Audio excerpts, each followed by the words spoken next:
Hi, this is Scott Garibay, and today we're going to talk about a absolutely fascinating topic, attunement and disability. All right, so let's jump and Dungeons & Dragons 5th edition with attunement and disability. So let's jump right into this. So why are we talking about this topic today? Jennifer Kretchmer. Jennifer Kretchmer is a few different things. Let's talk about her. She is an expert in accessibility in tabletop role-playing games.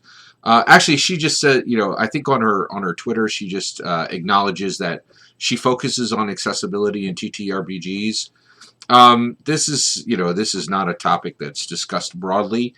I think, and she's pretty knowledgeable of it, and she's supplied resources for it. I think within this field, I'm very comfortable saying she's an expert in this field if she hasn't claimed that title already. So she's essentially an expert in accessibility in tabletop role-playing games. So accessibility for who? Well, people who are disabled. So I use the term disabled. Why did I use that term? Because I listened to Jennifer Kretchmer talk with, I believe it was Todd Krennic. I often get Todd Krennic and Jeremy Crawford mixed up. I'm pretty sure it was Todd Krennic. Official Dungeons & Dragons designer.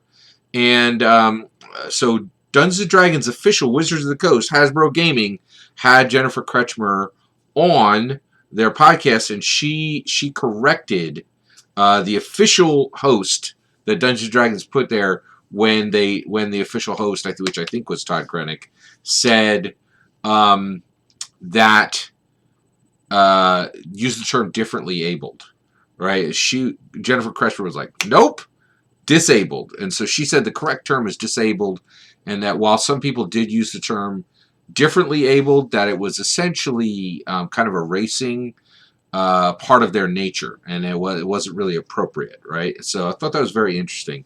So let's talk a little bit more about Jennifer Kretchmer here.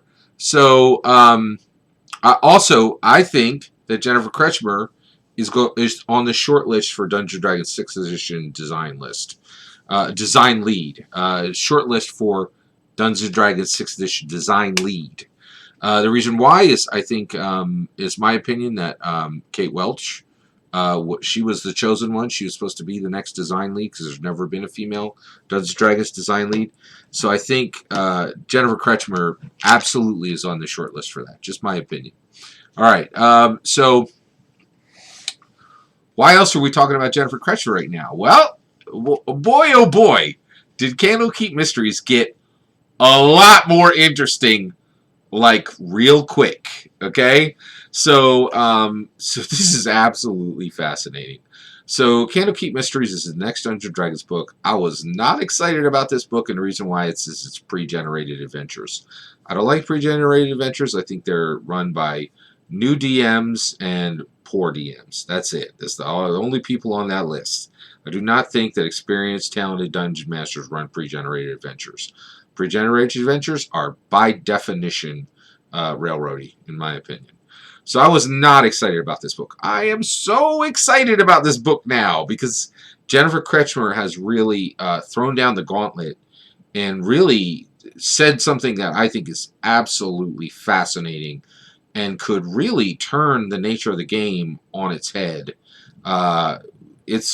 Let's get into this.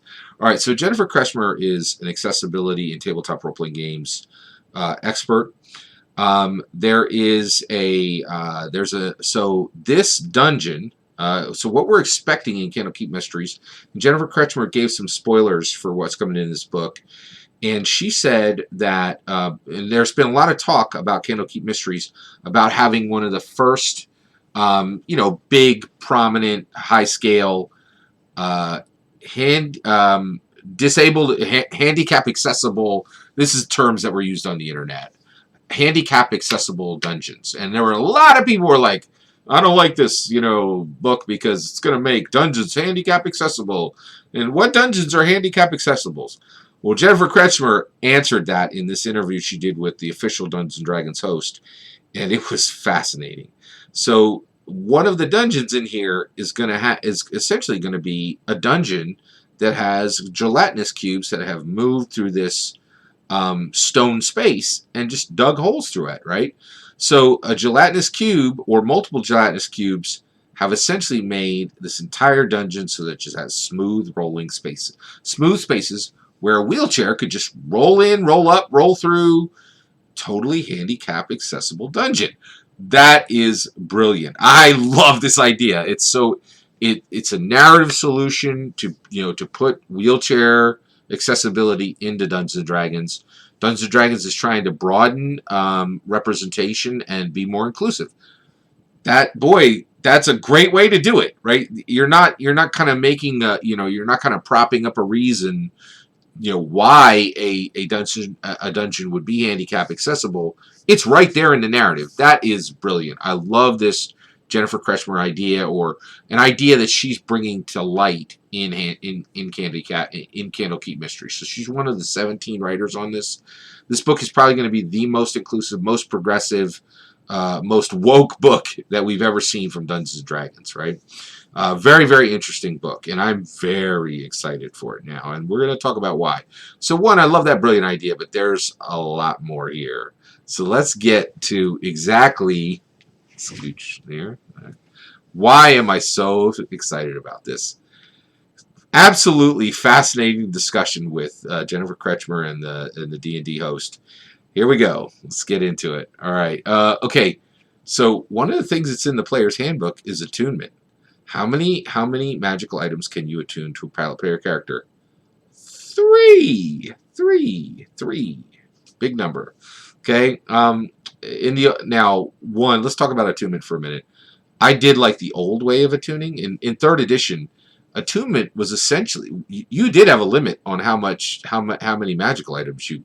It was what you could carry. It was the slots on your body, right? You could put a necklace on. You could put 3 rings on each hand. You could put a belt on, you could put boots on, you could put gloves on, you could put a cloak on, and each one of these could be magical, right? Then you could have a magical weapon, 2, magical melee weapons, and then, a ranged weapon. So you could easily get 15, 20 magical items, which I was super fine with. I had no problem with it. As a dungeon master, I kind of liked that, that every one of my players had a map of their body and all the magical items were there. Well, in Dungeons & Dragons 5th edition, you get 3. You get 3. You get 3. All right, here we go. This is where it gets exciting, folks. So a lot of people talked about the handicap, accessible dungeon, and wheelchair. Should wheelchairs be in Dungeons & Dragons? I didn't touch that with a 10-foot pole because it's boring, right? Of course. People should have accessibility in Dungeons & Dragons. This is of course, wheelchair characters should be welcome in Dungeons & Dragons. That's not even debatable, in my opinion.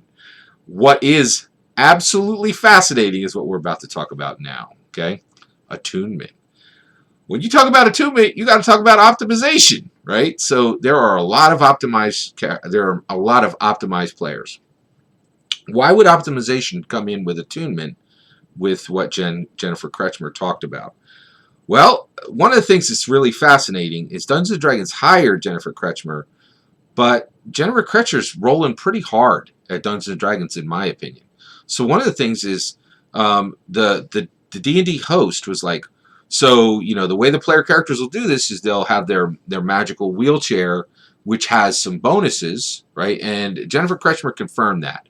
She's like, yeah, the wheelchairs that'll be available, to players, within wheelchair, that will be available to characters through Candlekeep Mysteries they're just like real wheelchairs in the real world. They're not just a wheelchair. They're super personalized. They come with, super light composites. They're an extension of that person's body, and they're super dope, right? Like she's like, these are special, right? It's not just, the wheelchairs in here aren't just allowing you to walk like another person. They have additional bonuses on top of that, right? So we're not talking about just a magical wheelchair that lets a disabled character move like a regular person.